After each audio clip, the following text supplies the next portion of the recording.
Hello everybody and welcome to yet another 180 Markets Weekly Wrap. Well friends, this week we had some weakness down here in the middle of the week, especially yesterday, that would be Thursday.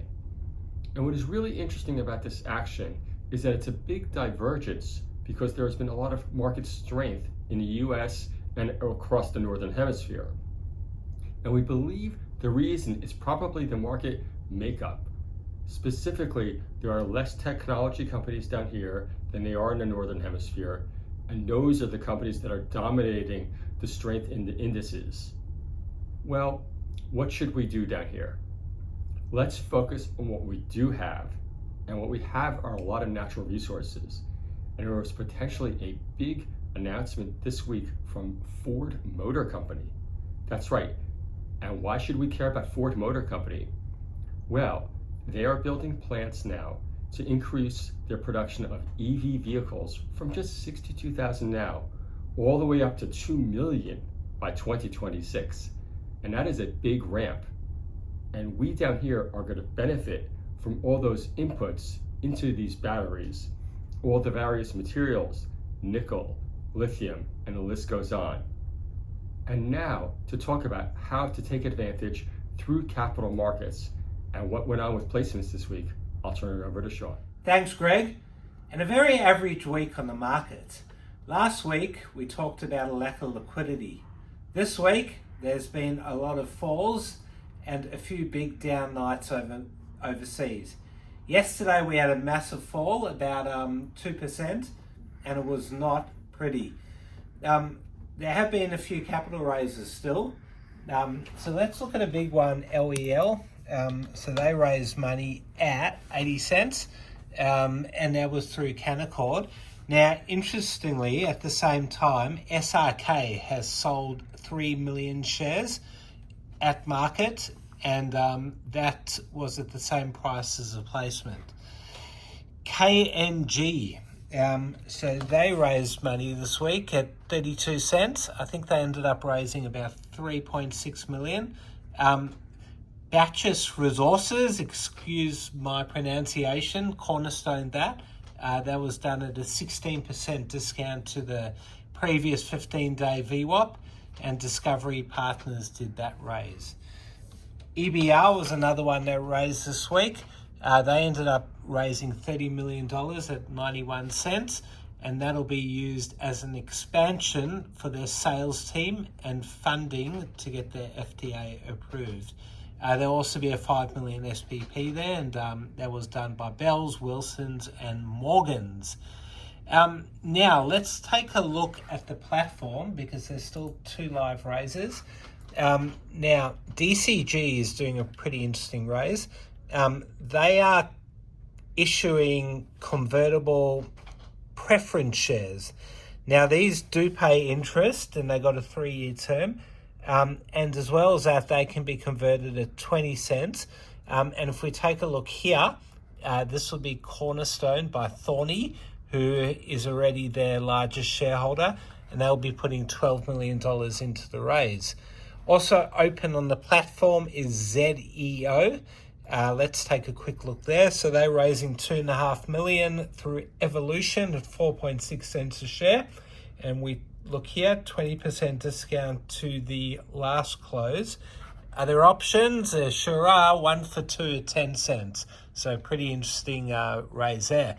Now, OSX issued their shortfall this week, and we were very lucky to be invited by the big man and the little man at Cadman.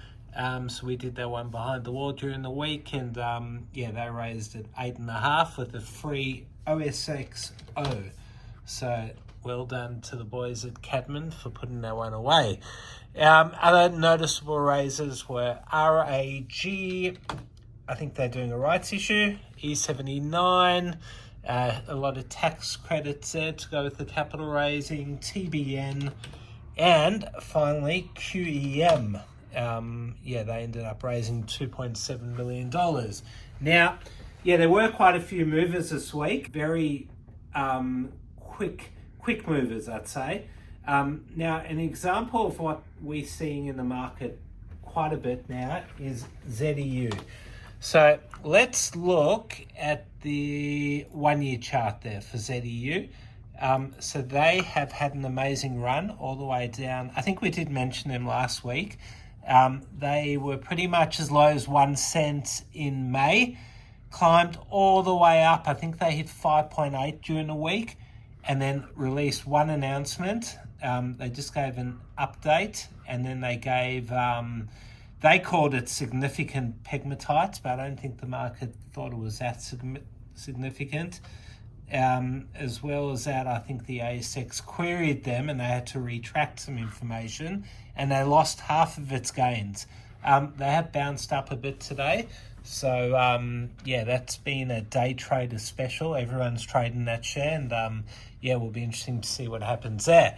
Now, we can't go a week without mentioning one of either VSR or WSR.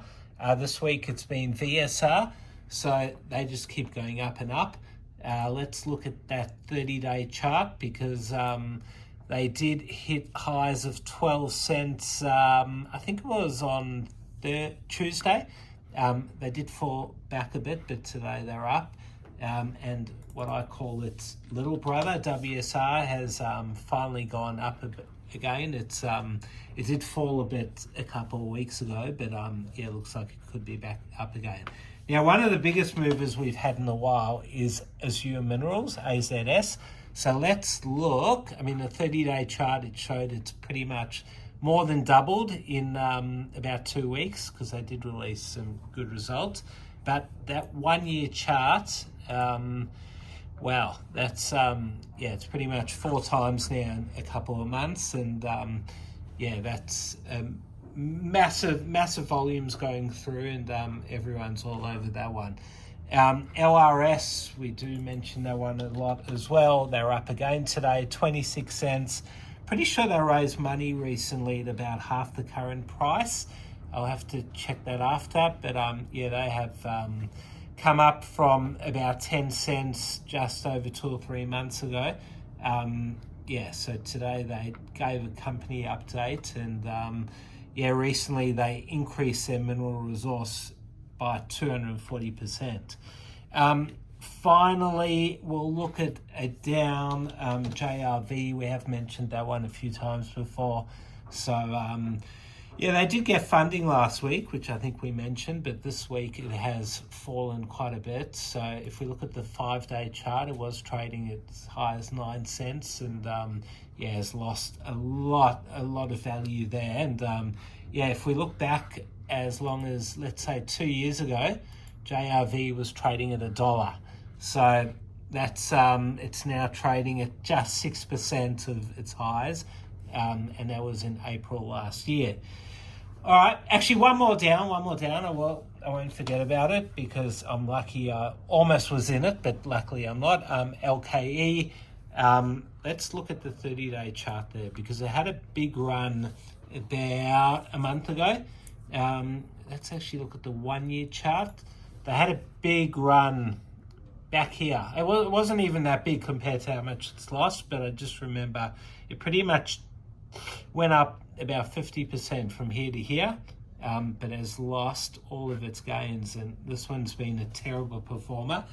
This one was one of the lithium runners that we had, and yeah, it's the lithium sector has lost a lot of its life.